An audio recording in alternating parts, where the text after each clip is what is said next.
It's working. Tick tock, tick tock. You guys do it? Do you do TikTok? Hey, internet friend, this is MagicBrad here.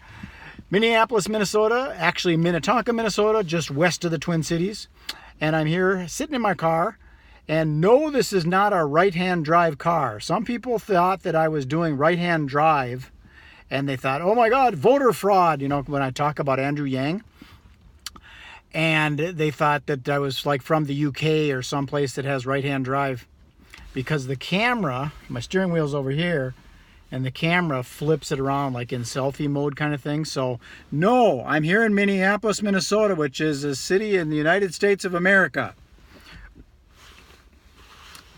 So here's the thing I want to talk about, Andrew Yang and the Freedom Dividend. And the other thing that's interesting is his democracy dollar concept. I just like the way that he's thinking. And sometimes people, when the naysayers get on there and go, oh, UBI is it's going to make the economy collapse. I think they're looking back from the past of when it was first introduced and we were still in the dollar per hour thing.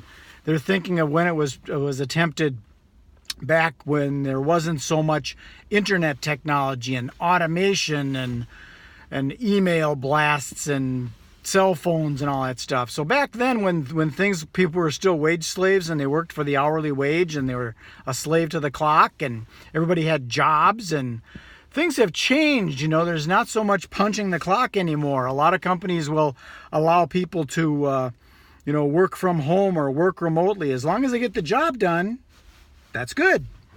So a lot of working isn't done the ways it used to be. It wasn't so much hourly, although that's still around. But some of the naysayers don't think past that. They're very narrow-minded and myopic thinking. You have to open your mind. Your mind is like a parachute. It's best when it's open, as they say.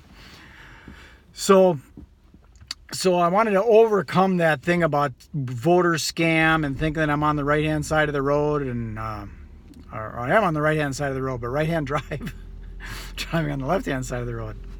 But the Andrew Yang Freedom Dividend, it makes a lot of sense, and more so than just Andrew Yang individually.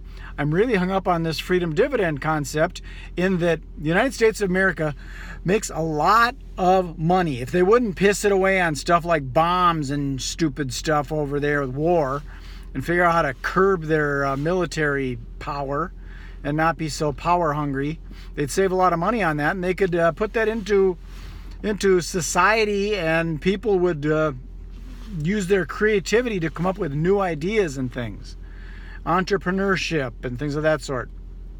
So that's my thinking on it. The idea of the value-added taxing businesses. So as Andrew Yang says, every Amazon sale, every Facebook ad, every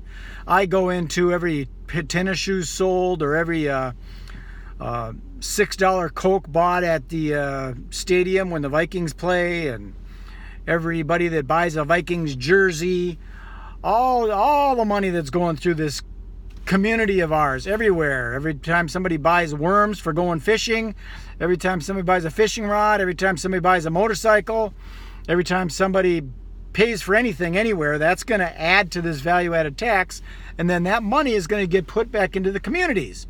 So if you've got a small community of like 10,000 people in your community, that's going to be $10 million every single month that's going to be infused back into the local community.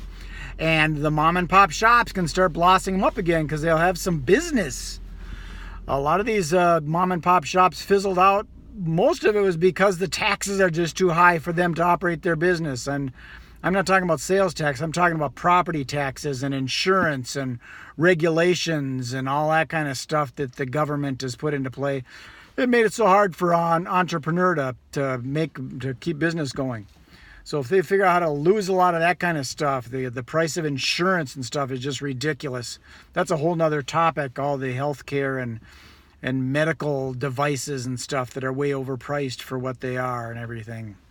Anyways, that's my story, Morning Glory. I've been going for someone told me that you should do these 10 minutes long. Is that true? You think a video should be 10 minutes long? And I think it's 10 minutes long so you can kind of throw ads in between, and then they make money off their videos. I don't make money off my videos. I do affiliate marketing, and I produce some events locally here in Minneapolis. So another question about the Freedom Dividend was, where are you going to spend your money? When you get your $1,000 a month, what are you going to spend it on? Some people are going to spend it on kids' karate lessons, or maybe their soccer, or they might put it into education, or they might go on a vacation, or they might put it into just a night out on the town, or they might invest it.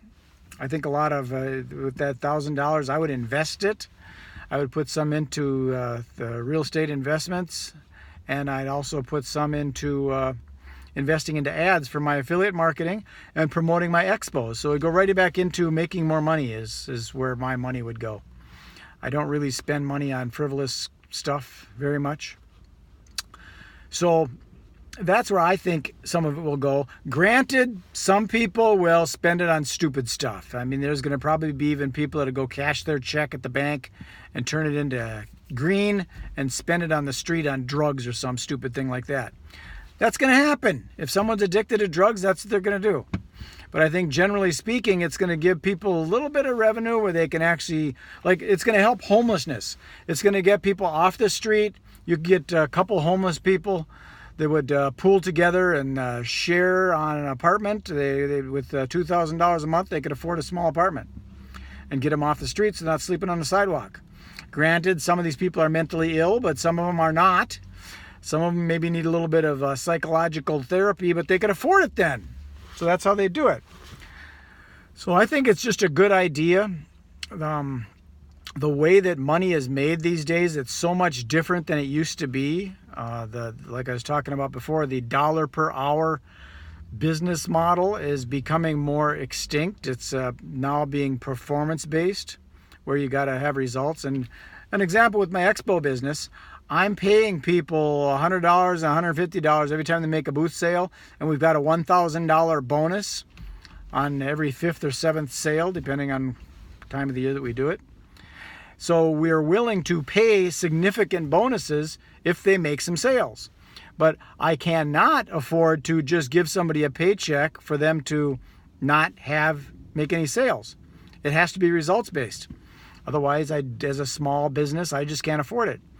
You know, the big businesses like McDonald's and Chipotle and Amazon and stuff like that, they can afford to pay people $17 an hour to scan boxes at Amazon or whatever.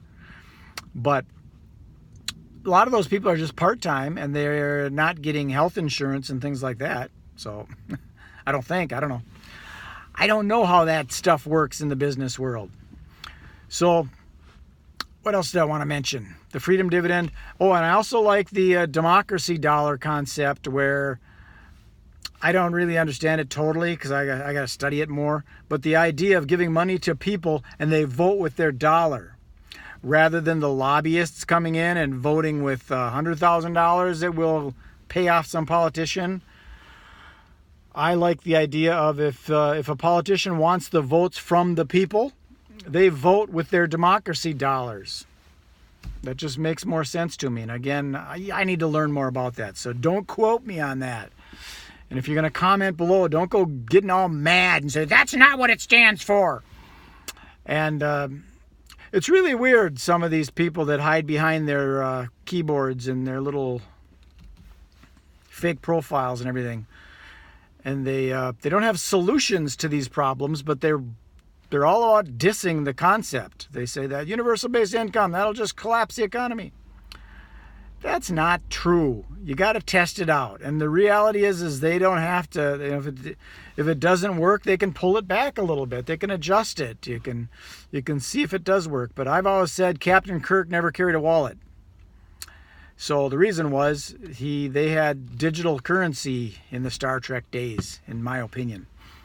Anyways, that's it. If you liked what you heard here, or if you would, please share it with other people. That's really helpful. Or if you want to join and subscribe my channel, I talk about entrepreneurship and making money, and sometimes